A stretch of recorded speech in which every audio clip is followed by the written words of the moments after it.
Hi again, everyone. Mavis and me here. Today I'm going to talk about my top 10 rules that I think all service dog handlers should follow when they're out and about in town with their service dogs.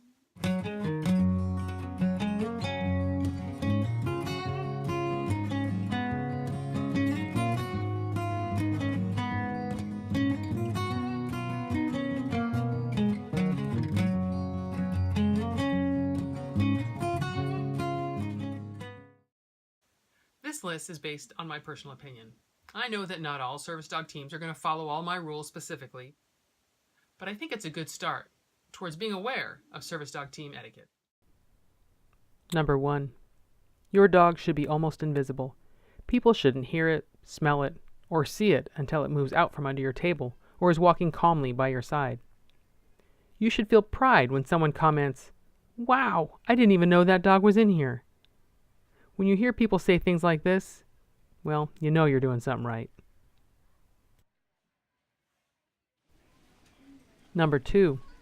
Your dog should have an impeccable stand stay, sit stay, and down stay.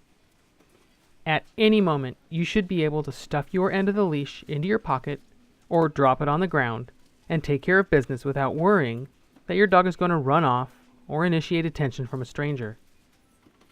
Nervously pacing around implies lack of socialization, and losing focus indicates an overstimulated dog. These behaviors shouldn't be the norm in a well-trained service dog. Number 3. Ideally, while walking about in public with your service dog, she should stay in a general heel position, alongside your right or left, without forging or lagging. A dog who is yanking on their handler and dragging them up and down the aisles is not a dog that is under control. Most service dogs wish only to be by their handler's side, so pulling them down the aisles towards other people or other objects is counterproductive and often dangerous. Hearing someone say, "See there? You can tell that's a real service dog by the way it behaves," that should bring a smile to your face. I know that it does mine.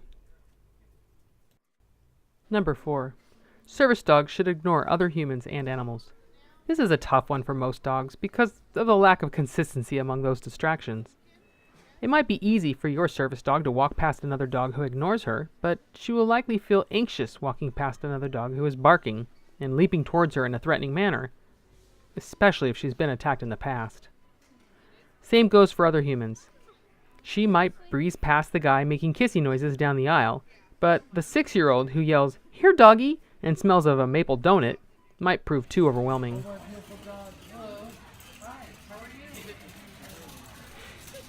If you have a reactive dog who gets overstimulated by other humans and dogs, you are just going to have to work at it day in and day out. Use high-value treats to get your dog to choose to engage with you instead of the distraction. Number 5.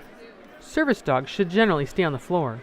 At restaurants, on buses, while shopping, most service dogs should be under your table, resting at your feet, or walking by your side, not next to you in a seat or in your grocery cart. Most service dogs should not be allowed to touch tables from which other people will eat, nor should they have their feet or paws on the seats on which people will sit. We want people to either be indifferent to our service dogs, or better yet, be happy and impressed by their stellar behavior. We don't want folks grossed out with thoughts of dog slobber, dog pee, or dog poo in the places that they frequent. Politeness and understanding on our parts can go a long way towards encouraging the public to respect us and help us stand up for our rights. Number 6. Be respectful. If asked by a business if your dog is a service dog, reply politely yes. Be prepared to explain what your dog does to mitigate your disability. You never have to divulge your disability, nor do you need to provide proof of your disability or show evidence of your dog's task training. Explain kindly that you have the right to go anywhere with your service dog that a person with a wheelchair or an oxygen tank would go. Keep it simple and friendly. Offer a copy of the ADA Service Dog Law with sections highlighted for quick reference. Be understanding of the possibility that someone with a fake service dog might have ruined merchandise or frightened customers in the past. If the establishment continues to refuse you access, you need to ask them directly, "Are you refusing me access because of my service dog?" The wording here is really important. If they say yes, politely inform them that you will be calling the police to file a report for future litigation. Hopefully, the local police will have a better understanding of the ADA laws. Ideally, you'll have a video running or a bystander standing next to you that can explain to the police the events that led up to their arrival. You need to make sure that the establishment is refusing you access based solely on your service dog's presence, and not because you're acting irate or being rude or threatening. It should be our goal in these situations to educate these people that don't understand the rules, don't understand the laws, so that these kind of things don't happen in the future with a different service dog team. Number 7. You are under no obligation to allow people to pet, talk to, or in any other way bother your service dog. Once your dog learns to ignore these distractions, his dismissive behavior will squelch the average interested party. However, there are those that will still get down in his face or kneel over him while he's resting by your side in order to pet or talk to him. Politely, but forcefully, ask them to please not distract your dog from his job. As much as we might want to say, back off and leave us alone, we have the opportunity to train another ally who might fend someone off of another service dog team in the future. By explaining that distracting our dogs impairs their ability to notify us of an upcoming medical event, we might just get that light bulb to click on in that person's head. Remember that it's only because they love dogs so much that they are crawling around on the floor acting foolish in the first place. Number 8. Pick up your dog's waste. Nothing is more obnoxious than a dog owner leaving a pile of stinky dog poo in someone's yard or at the park, but service dog handlers need to be superior stewards of our canine helpers. Because our dogs are under the public scrutiny more often than not, we need to be sure to prove that our service dogs will not inconvenience them, and that includes not tracking their doo-doo everywhere. Try to keep a supply of poop bags on your person at all times. That way, when you need one, you'll have one. Don't be that guy who takes the time to pick the mess up and then leaves the full bag sitting on the curb. Like, what's the point? I've hauled an embarrassing amount of bagged up poop in my backpack or in the back of my van because I couldn't find a trash can nearby. I'd rather that than think of someone leaving a trail of my dog's poop into my favorite store or restaurant. I also don't want someone else's dog poo on my dog's feet. Not only is that just plain gross, but it can also give my dog a virus or parasites. I'm a huge advocate for picking up the poop of other dogs if I still have room in my poop bag. Number 9. Be aware of other service dog handlers and act appropriately. Don't chase them down the aisles accusing them of having a fake service dog. Remember, the perfect service dog will be able to mitigate her handler's disability and ace a public access test. However, not all service dogs have had the opportunity or the training to do so. Self-trained dogs might lack some of the social expectations due in part to the handler's inability to train dogs. It would be much more productive if you were able to offer a tip or suggest a training method that worked for you instead of making that person feel threatened.